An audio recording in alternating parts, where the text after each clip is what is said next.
le Maroc et sur zone depuis 2012.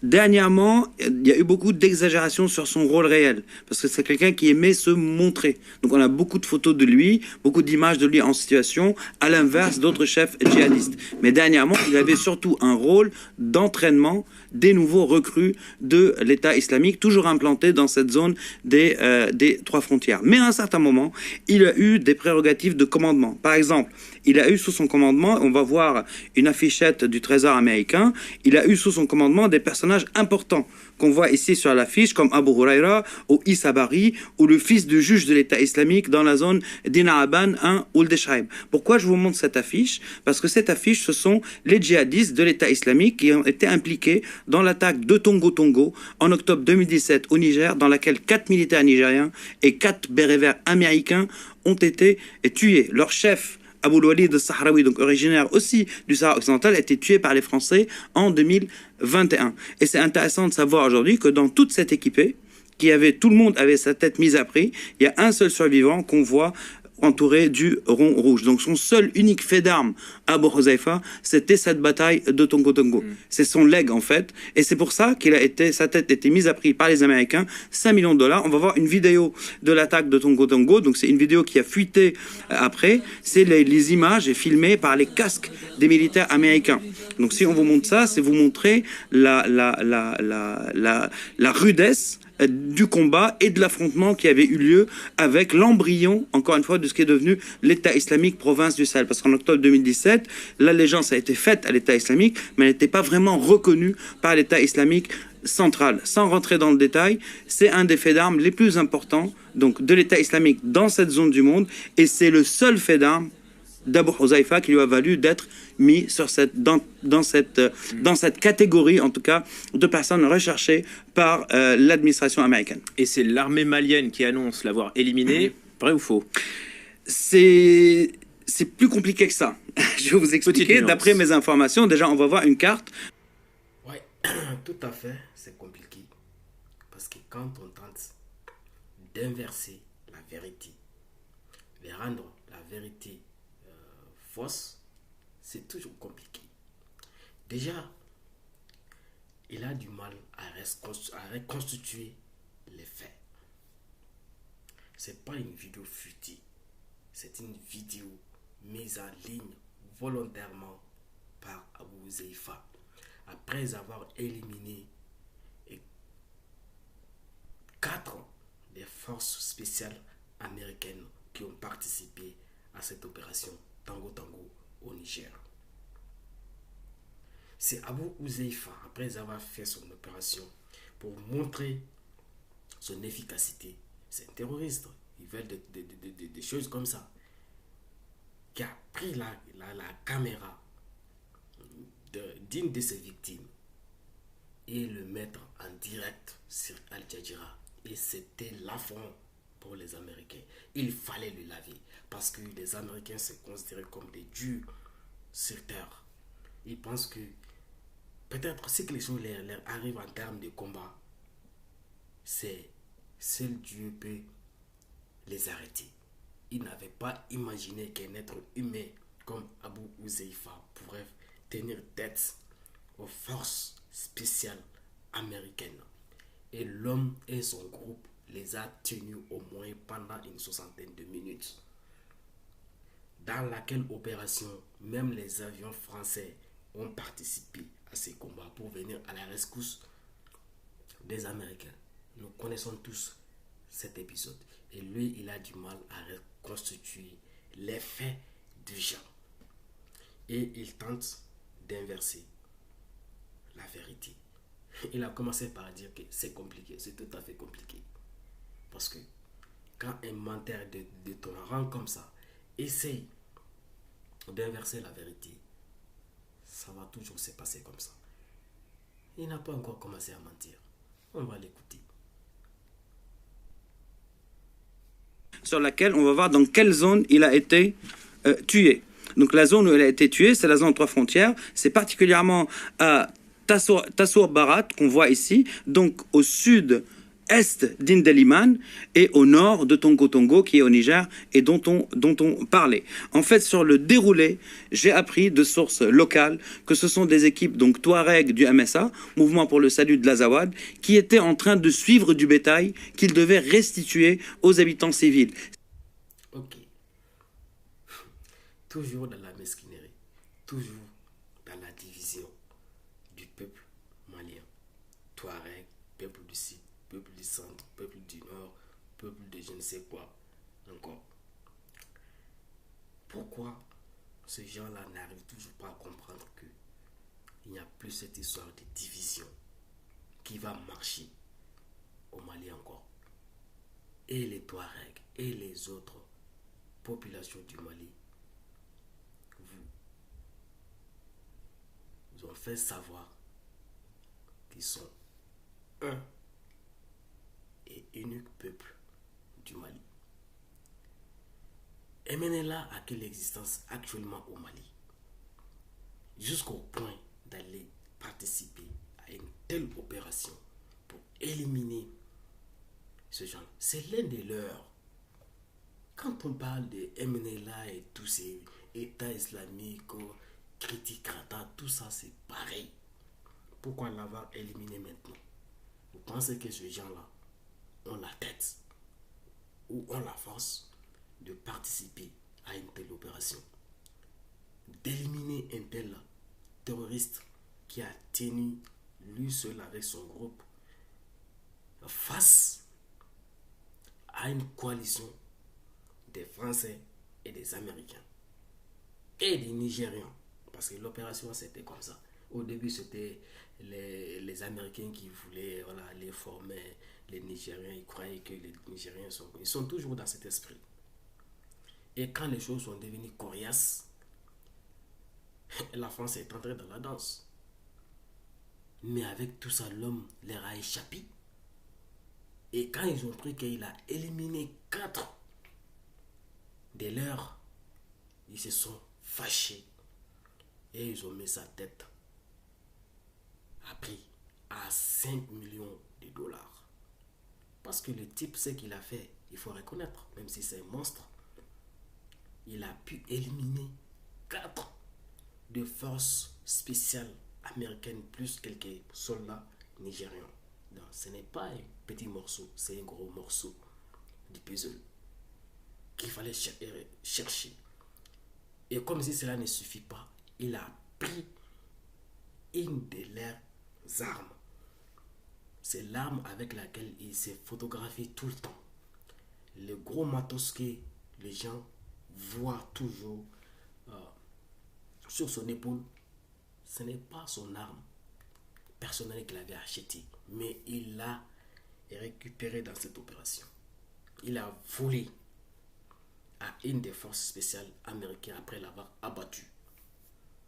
Et il s'est photographié avec ça et mettre ça en direct sur Al Jazeera. C'est insupportable pour les Américains. C'est pourquoi sa tête a été mise à prix.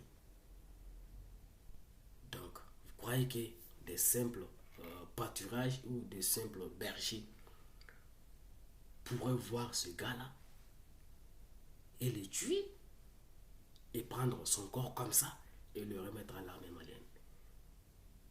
Vous voyez pas que vous exagérez là? Ça, c'est ça qu'on appelle le mépris vis-à-vis de quelqu'un. Parce que si on laisse cette information passer, ça va donner une image positive à l'armée malienne. Et ça leur donne des démangeaisons dans l'anus, dans le cul. C'est pourquoi tous ces bavardages médiatiques. On continue, on va l'écouter dans son narratif. Suivre du bétail qui a été volé par l'État islamique. On va voir des images d'archives pour qu'on comprenne en quoi ça consiste suivre du bétail. Donc voilà du bétail qui a été récupéré, là je pense qu'on est en novembre 2021, si je ne me trompe pas, ou 2022, et ce sont les MSA, donc les combattants Touareg du MSA, qui récupèrent du bétail volé par l'État islamique pour le restituer à ses propriétaires. Donc c'est dans une opération comme celle-ci qu'ils ont suivi du bétail, qui les a amenés jusqu'à un campement. Et c'est dans le campement qu'ils ont trouvé Abu Huzaifa avec sa famille dans le campement. Dites-moi, qu'est-ce que vous avez compris dans ça là? C'est qu'il est en train, tous ces blabla qu'il est en train de raconter là, qu'est-ce que vous avez compris? D'ailleurs, il tente d'expliquer le pâturage ou, je sais pas, cette histoire de berger, pâturage là, ou de bétail, il explique ça à qui? En tout cas, pas aux Maliens. Parce que nous, au moins, à peu près 90% des jeunes garçons du Mali ont une fois au moins participé à ce genre de choses. Des pâturages, aller, voilà, faire promener des animaux un peu partout dans la brousse. Et il prend des images dans les archives, à défaut de preuves, pour expliquer les opérations qui viennent d'être passées il y a quelques jours. Vous ne voyez pas une incongruité dans ce qu'il est en train de dire là. Ce type est un menteur. Et en plus de ça, c'est le messager original des terroristes. Regardez sa tête et son comportement vis-à-vis des peuples dits Sahel. Et dites-moi si vous voyez une différence entre son comportement et les comportements des terroristes. Un État souverain élimine un terroriste qui a éliminé 4 des forces spéciales américaines. Non. Au lieu de le féliciter, vous sortez à la télé pour démentir cette information, pour attribuer la paternité de cette opération à quelqu'un d'autre, juste pour montrer l'inefficacité de l'armée malienne. C'est le seul objectif. Parce que le fait que l'armée malienne a mis dehors toutes les armées étrangères hors du Mali, ils ont du mal. S'ils pensent à ça, ça leur donne des démangeaisons dans le cul. Ils ne peuvent pas supporter ça. C'est pourquoi tout ce que l'armée malienne fait comme effort, il essaie soit de l'attribuer au groupe Wagner ou à d'autres. Mais si c'était des exactions, ils n'hésiteront pas à dire que c'est l'armée malienne. Mais si c'est des belles choses, si c'est des choses glorieuses, ils essaient d'attribuer ça à quelqu'un d'autre ou à d'autres groupes ou à leurs amis. On voit maintenant que vous n'étiez pas au Mali pour combattre le MNLA et tout cela. Parce que si c'était le cas, vous n'allez pas attribuer cette paternité à eux. Ça veut dire que c'était vos amis. On continue encore.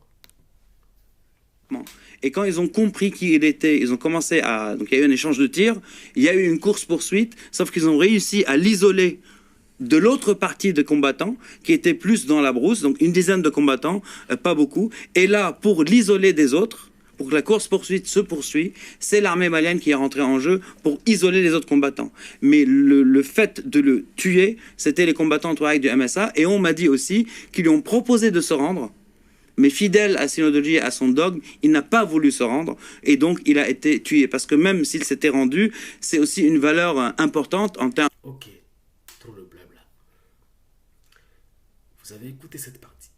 C'est la partie que moi je n'arrive pas du tout à comprendre.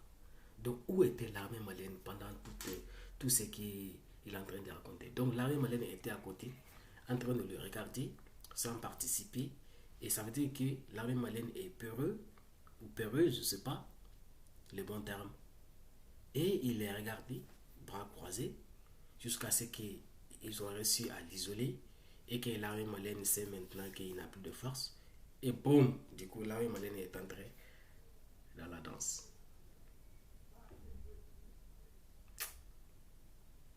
Tu as raison quand tu disais que c'est compliqué. C'est quand on tente de transformer la vérité en fausseté. C'est toujours compliqué et il n'y a pas de cohérence. Donc moi je me demande pendant tout ce temps, où était l'armée malienne? Elle était en cours de route pour venir? Ou comment il a appris la nouvelle? Et subitement, comme ça, après l'avoir isolé, et l'armée malienne est entrée dans la danse. Et ils l'ont tué, ils ont pris le corps, ils l'ont donné à l'armée malienne. Tout en cherchant que c'est un type dont sa tête a été mise à prix à 5 millions de dollars. Si c'était vous, vous venez d'apprendre un type que sa tête est mise à prix à une hauteur de 5 millions de dollars.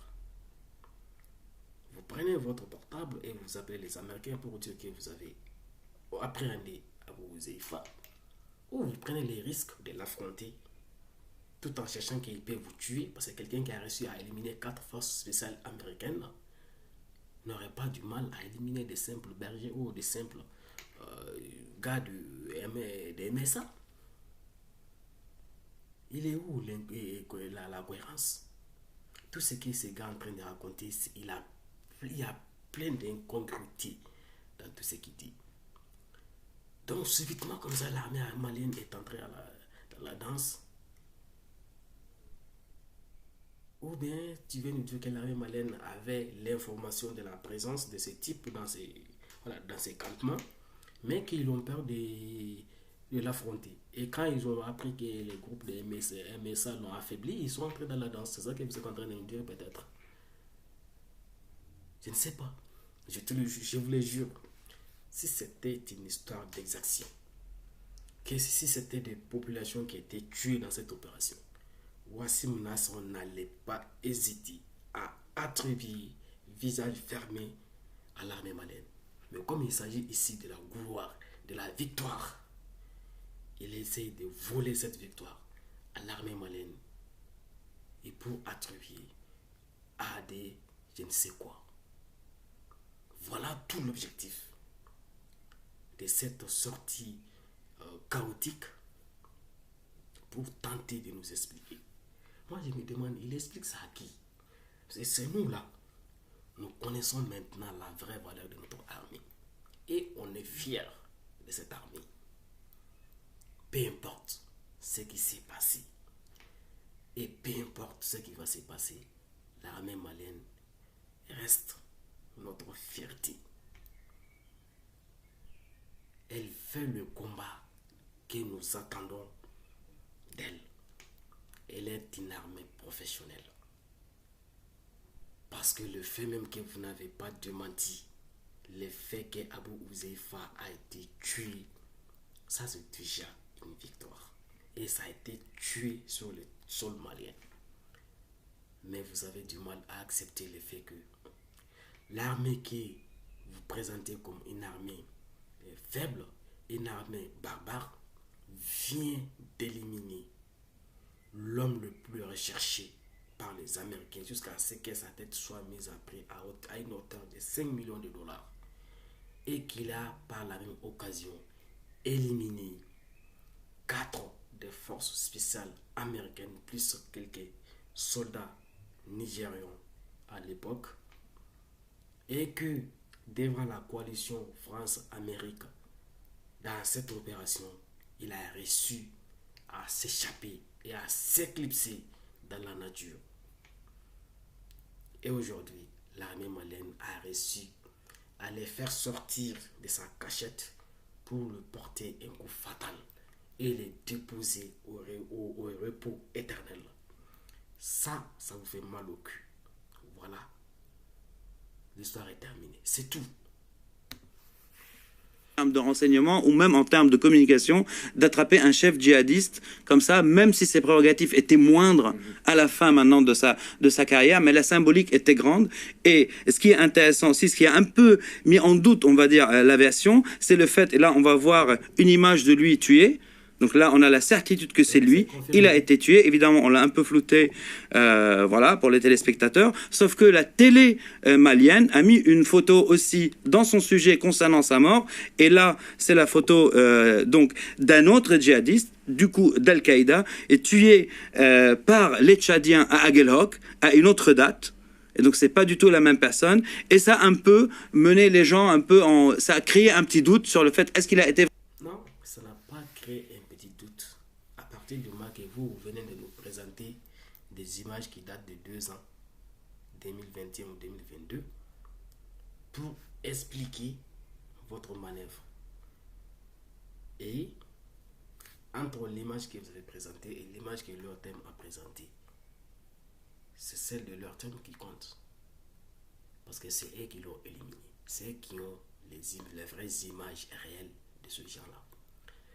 Si vous voulez attribuer la paternité de cette opération à vos amis, si vous aviez la moindre preuve de ça, Wassim Nasr n'allait pas hésiter à mettre en place ou à mettre en ligne la vidéo entière de comment il a été tué. Vous pensez que le MSA ou les autres allaient éliminer un type comme ça sans filmer, sans filmer la scène, éliminer un chef terroriste avec une telle notoriété dont sa tête a été mise à prix, vous l'éliminez comme ça sans filmer? Si c'était eux là, tellement ils sont en contact direct avec France 24, ils allaient filmer toute la scène et prendre la vidéo entière et envoyer. Et vous l'envoyez, on sait. C'est comme ça qu'ils font. Même quand ils viennent attaquer le camp du Mali, c'est ça qu'ils faisaient. C'est-à-dire, ils cachaient, ils venaient rapidement avec la caméra, ils lancent des roquettes sur les camps, et le temps que, parce que quand ils lancent des opérations comme ça, pendant ce temps-là, avant que l'armée malienne ne riposte, ils prennent cette partie, ils vous balancent, et vous vous dites que le camp du Mali a été occupé par les terroristes. C'est ça que vous faisiez. Si c'était vraiment le cas, pourquoi ils ne vous ont pas fourni la vidéo exacte de comment l'opération s'est déroulée? Mais parce que la vidéo authentique et les images authentiques se trouvent dans les mains du chef de l'état-major des armées du Mali. C'est le chef d'état-major de l'armée malienne qui a cette preuve. Et il vous a foutu dehors, vous n'avez pas cette information. Mais comme l'armée malienne n'a pas le temps de ce bavardage, inutile sur les réseaux sociaux. Donc, on va vous laisser vociférer dans tous les sens et dire tout ce que vous voulez. La vérité est que les Maliens sont fiers de leur armée. Mais ce qui me fait mal dans tout ça, le fait que des gens de l'extérieur disent des pacotis sur le Mali, c'est pas ça qui me gêne. Mais ce qui me gêne, c'est de voir des chaînes internationales, étrangères, mener des débats sur une telle opération qui s'est passée au Mali, alors que le Mali qui a éliminé ce type, la chaîne nationale du Mali, ORTEM, n'a pris que quelques 2 ou 3 minutes pour présenter ou informer le monde entier qu'Abou Huzaifa a été tué. Au moins, au minimum, ORTEM devrait organiser chaque jour au moins une quinzaine de minutes ou une trentaine de minutes en appelant tous les spécialistes de telles opérations et expliquer cela en bambara et en français à tous les Maliens. Au moins, comme ça, les Maliens ne seront pas obligés de venir écouter des idioties pareilles. Mais hélas, leur thème ne fait pas son job. Depuis que cette histoire s'est passée, surtout depuis que Wassim Nasr a commencé à mentir, ce sont des web TV, des gens qu'on présente comme des vidéomans, des gens comme moi, c'est-à-dire des gens simples qui ont les sang patriotique qui coule dans leurs veines, qui tentent de sauver la mise. Et ORTEM est là, alors que vous avez la carte blanche.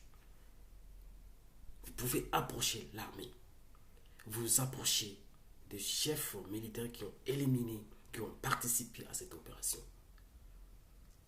Et même sous format anonymat, l'officier qui l'a éliminé pour qu'il explique les faits.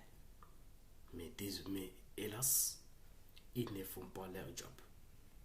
Au lieu de passer tout leur temps à présenter des choses bizarres sur notre télévision nationale, il y a des mentions internationales qui sont organisés contre le Mali et vous ne dites rien.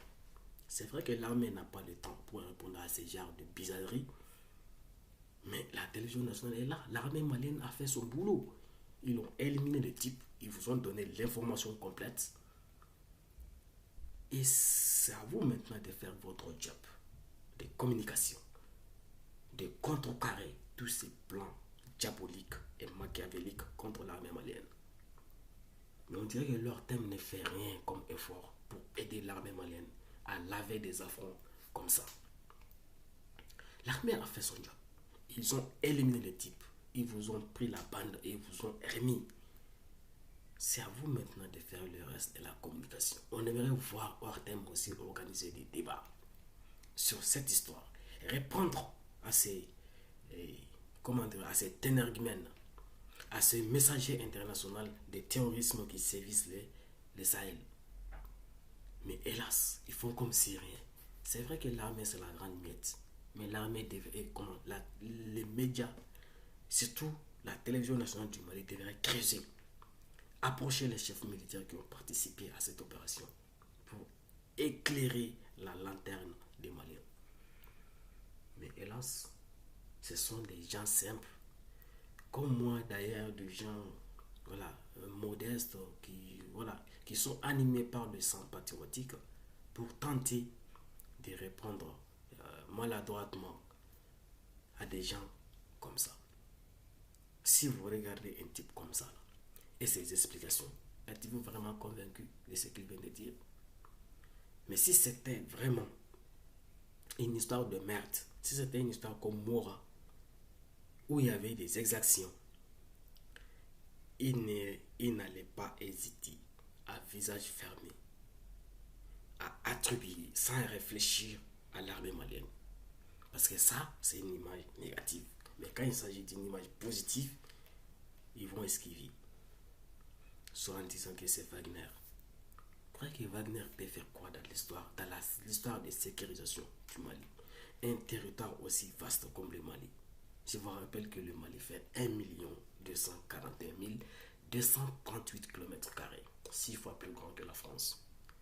Qu'est-ce que quelques combattants d'une centaine ou quelques centaines d'hommes peuvent faire dans la sécurisation d'un territoire aussi vaste comme le Mali? Mais comme si on a la haine de quelqu'un. Donc tout ce qui fait comme bien, on ne voit pas ça. Mais si c'était une histoire d'exaction, ils n'hésiteront pas à attribuer la paternité à l'armée malienne. Mais peu importe. Nous sommes fiers de notre armée. On sait de quoi elle est capable. C'est ça qui importe. N'oubliez surtout pas.